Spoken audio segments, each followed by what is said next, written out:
Hey y'all, have you ever wondered what heart failure really entails? Well, if that's the case, go ahead and stick around, and in the next few minutes, I'll go ahead and teach you a little something about what I've learned in my first semester of nursing school.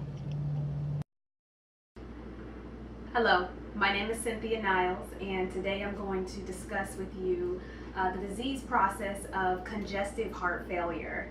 So before we get started, we should discuss 5 different terms of the heart. These definitions, they're just simple definitions. We're not going to spend a lot of time on it, okay? Now, the cardiac output is the amount of blood that the heart pumps in 1 minute. This is essentially your heart rate, the number of beats per minute that your heart is going to pump, okay?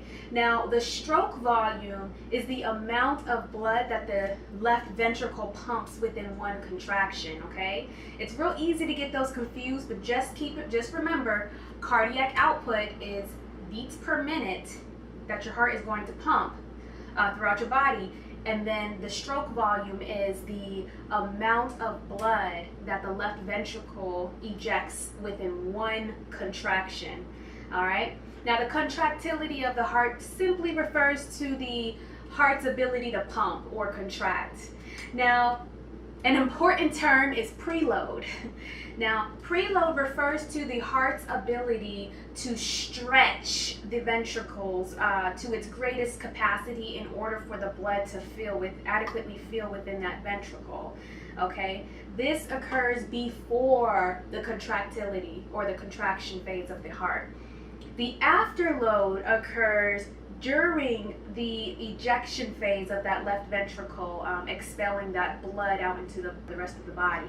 The afterload simply is, it's the amount of pressure during the contraction that the heart has to work against in order for the blood to flow.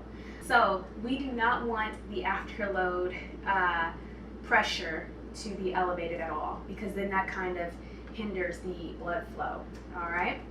All right, so now that we got those basic terms out of the way, let's go ahead and turn our attention over to congestive heart failure. What exactly is congestive heart failure? Congestive heart failure, or just heart failure in simple terms, does not refer to just the heart failing and it stops, everything stops. No.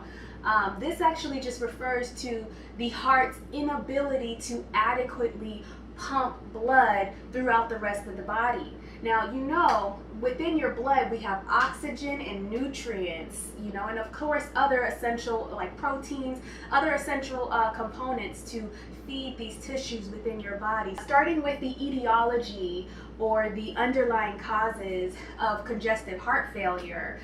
This could be due to hereditary conditions. However, you don't have a hereditary condition of congestive heart failure. You typically have hereditary conditions of high blood pressure, coronary artery disease, diabetes, or any other heart diseases, or just diseases that kind of affect your vessels in your body. So basically, the bottom line is, if we can control these other disease processes, for example, high blood pressure, if you control your blood pressure, then you won't have to worry about your blood pressure elevating so high that it damages your heart. So let's say we have a patient with coronary artery disease, okay,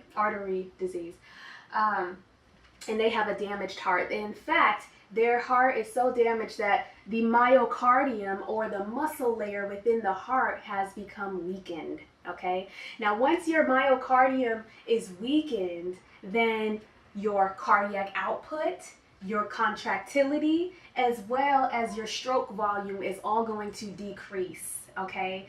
And essentially, when that decreases, that means the rest of your tissues in your body, they're not getting enough oxygen, they're not getting enough nutrients to further continue that metabolic process. So moving right along, once your heart is damaged, 2 things can occur. All right, now let's go with the preload. Remember what the preload was. Remember that the heart's ability to stretch and to feel all of that blood inside of the heart. Now, the preload is actually going to increase. So just kind of picture a balloon, okay? So once you see that balloon, a water balloon, let's say a water balloon, Once you see that water balloon just continue to fill and fill and fill and fill and fill, eventually water is going to seep out of it, right? That's essentially what happens with your heart. The blood is going to seep out of it and end up backing up. And we're referring to the left side of the heart here, backing up into your lungs, okay? And when you have blood backing up into your lungs, you're going to have pulmonary edema occur, or fluid within your lungs occur. Now, we know that in the lungs there's exchange of oxygen, okay, by diffusion. And you see, when you have fluid in your lungs, it's going to hinder that exchange, which will ultimately lead to a decreased a decreased oxygen supply within the rest of your body. All right. Now, on the other hand, we're also going to see a decrease in your blood pressure, okay? And when your body senses that your blood pressure has decreased, then this is what I love about the Lord, because when He created our bodies, He ended up just kind of creating defense mechanisms within our bodies, you know, to kind of compensate for a failed system. And that's what you see in this process here. Your body's going to start going into compensation mode, okay? So once you see this, your blood pressure start to decrease, all right, you're going to start seeing your heart rate increase. It's going to start speeding up, because in its mind, your heart doesn't have a mind, but essentially what your body is trying to do is it's trying to raise that heart rate to raise that cardiac output to get the blood to go to the rest of your tissues. The only problem with this increased heart rate here is the fact that your stroke volume is not going to increase. In fact,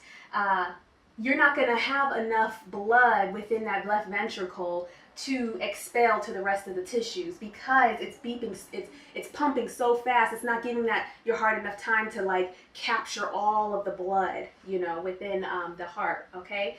So that is a problem with the high heart rate as well, okay? Also, your kidneys are going to sense a low perfusion or blood supply to this organ, okay? And once your kidneys sense this, it sends signals all the way up to your brain inside of your pituitary gland to release ADH hormone, which is antidiuretic hormone, all right? This hormone essentially retains all of the water, all of the fluid within your body.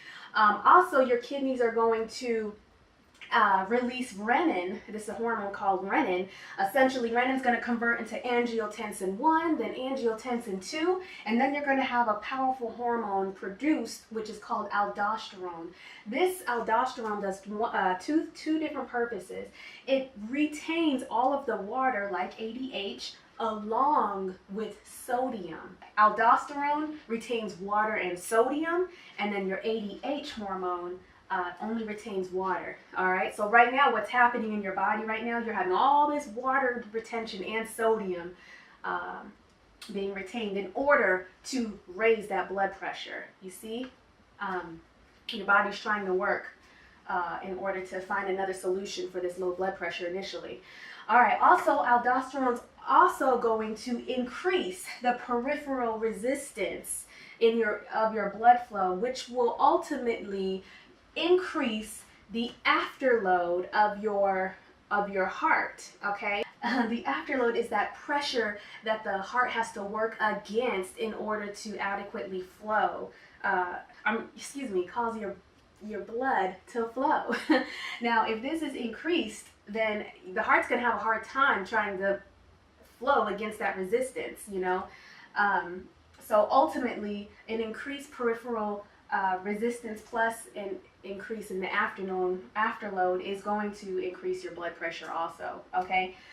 All right, now moving right along, we also see with the combined effects of ADH and aldosterone, we're going to see a fluid build up and retention in your extremities, your legs and your arms, and we're going to see edema occur or swelling.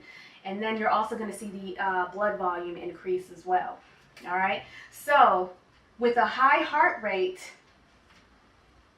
and increased afterload or blood pressure, along with increased blood volume equals an increase in your heart's workload.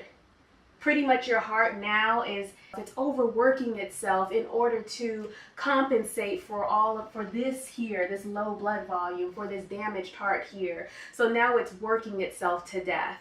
The unfortunate effects of the heart overworking itself can result in an enlarged heart, because you got to remember the heart is in fact a muscle, so it's going to continue to beat and work extra hard and essentially grow as it's working harder and harder, and then you're going to have an enlarged heart and you're going to need a heart transplant. Another route that the heart can take is, it can just overwork itself to death, literally, and just stop working. Yeah, this is why it's very important to get this under control. Okay, all right, so this concludes my discussion of the congestive heart failure.